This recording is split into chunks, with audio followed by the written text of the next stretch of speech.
Ripple XRP. So it has now been confirmed that this bank will be working with Ripple in a newly released report that just came out today. We're also going to be taking a look at the fact that Swift isn't fast enough and some payments in relation to onafrique, which is a Ripple partner. Of course, we will be looking at price action for XRP and XLM coins. So all I ask from you are two things, which is to smash that like button and to subscribe to the channel as well. So over here from Wrath of Cayman, this is where we are getting in the confirmation. And it came out in this report called Country Comparative Guides in 2024. So we have the Commercial International Bank, or the CIB Egypt, is now live working with Ripple to implement blockchain technology, enhancing the efficiency of cross-border payments.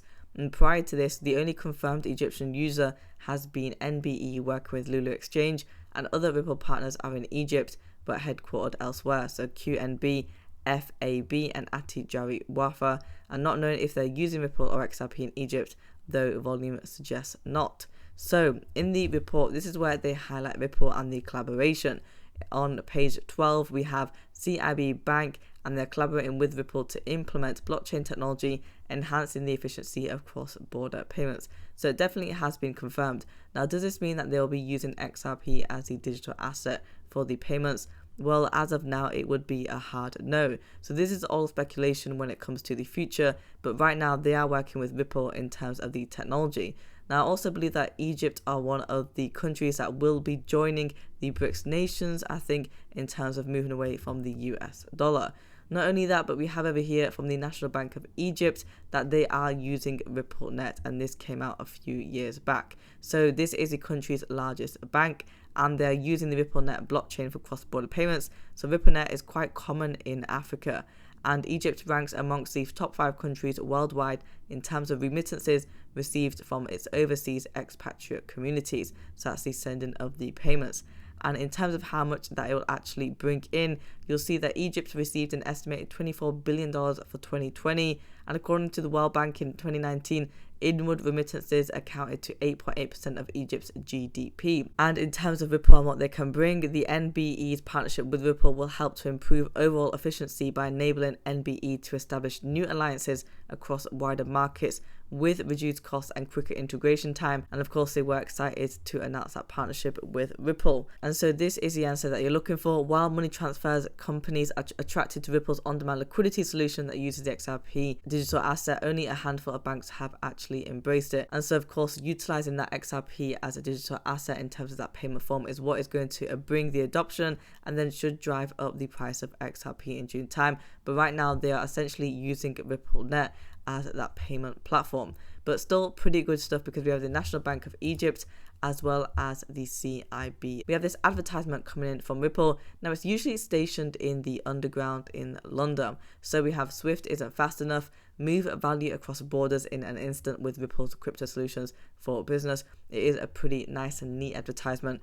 But again, it goes to show that Swift is not able to provide the solutions for modern day technology. Now, yes, Swift have updated their systems to try and get with the times. However, it still can take a few business days compared with Ripple's technology, where it can take a couple of seconds. And also with the settlement and clearing time, that is very much an important factor when it comes to financial institutions, even with your individuals as well. And we are seeing more DLTs coming out anyway that are basically competing in this space. But I do think that Swift will still have a massive stronghold though, only because of the fact that they do have a massive piece of the market.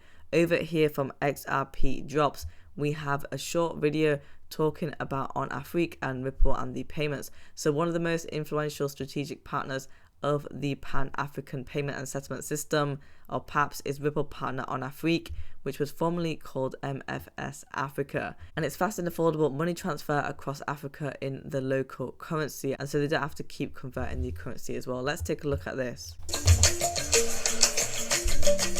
And in an instant, our wait is over. For too long, we have waited for hours to convert currencies, days to clear checks, and decades to reach our potential. But now, we can access the power of African free trade in an instant with PAPS, the Pan-African Payment and Settlement System. Great ambition deserves the best security, revolutionary tech, and with PAPS, physical distance won't stop you being where it counts. Pay staff in one time zone, trade stocks in another, send money to family, or go shopping at home. Overcome barriers, reduce risk, trade in local currency, and connect with single market united across Africa. Hubs gives you more time to build relationships and grow across borders. The wait is over. Be a part of Africa's flourishing free trade today.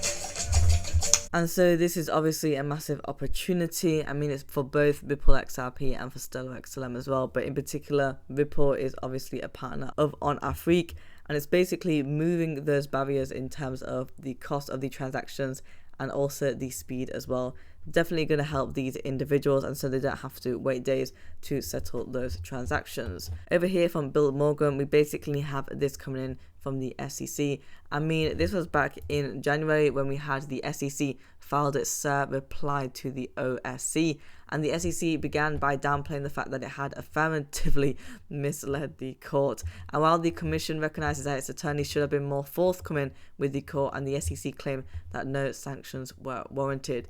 Absolutely ridiculous, right? How they can get away with this and just basically play it off. So this is what we have, and in this document it says still the SEC wants a double standard. It wants to be treated differently before federal courts than those that it regulates or attempts to regulate. And this reminds me of that quote where it says, do as I say and not as I do. When an individual or entity is suspected of making materially false and misleading statements in the securities market, the SEC brings charges under the anti-fraud provisions or the federal security laws and seeks the heaviest monetary and non-monetary sanctions that it believes it can obtain in the court.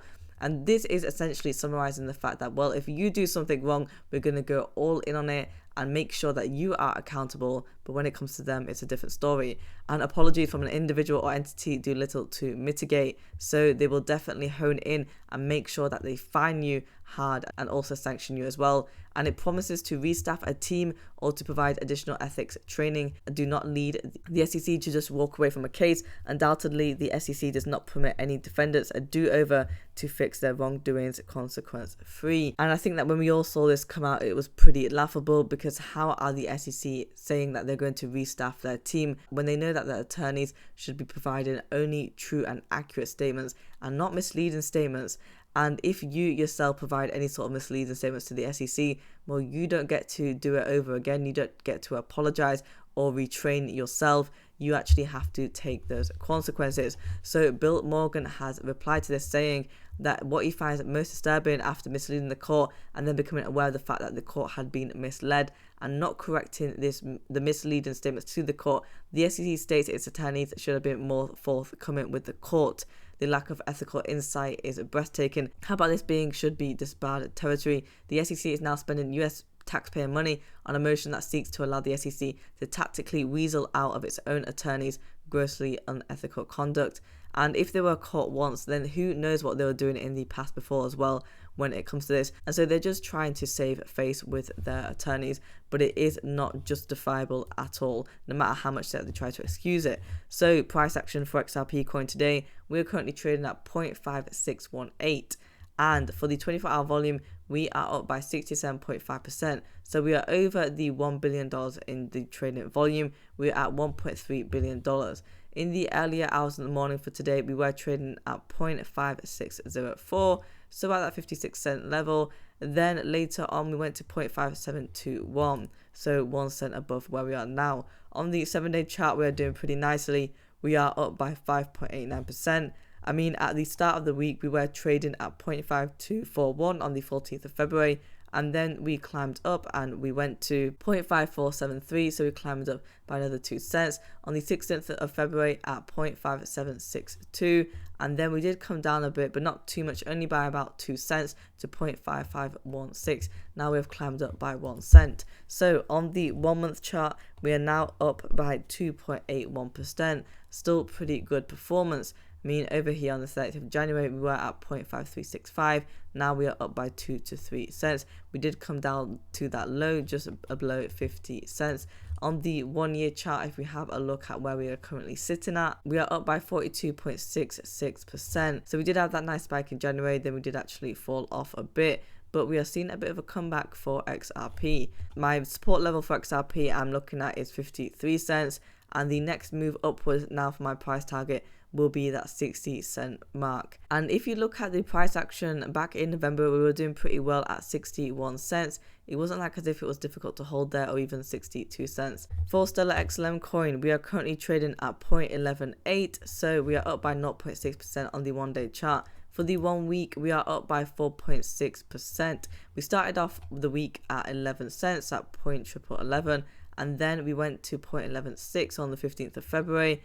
After that, we went to 0.118 on the 16th. We came down a bit to 0.113, but now we are back up. So we're hitting that 12-cent mark, which is my price target for XLM. On the 1 month chart, we are up by 2.2%. That really nice spike that we've seen all the way from the 7th of February. So 0.108 to now 12 cents. Where do I want to see Stellar XLM coin go? Well, let's have a look at the support level for 11 cents first, because we have been playing around at that level. But if we do move to the upside, we could potentially be seeing 15 cents if we're able to have more volume. I don't think that will be happening though in this week. I think we may see a bit of a retracement, but it's still good that we have hit that 12-cent mark. And on the 1 year chart, we are up by 29.7%. So pretty good performance. And I think we're just recovering as well, like XRP is. Guys, if you want daily Ripple, XRP and Stellar XLM coin news, subscribe to the channel and like the video as well.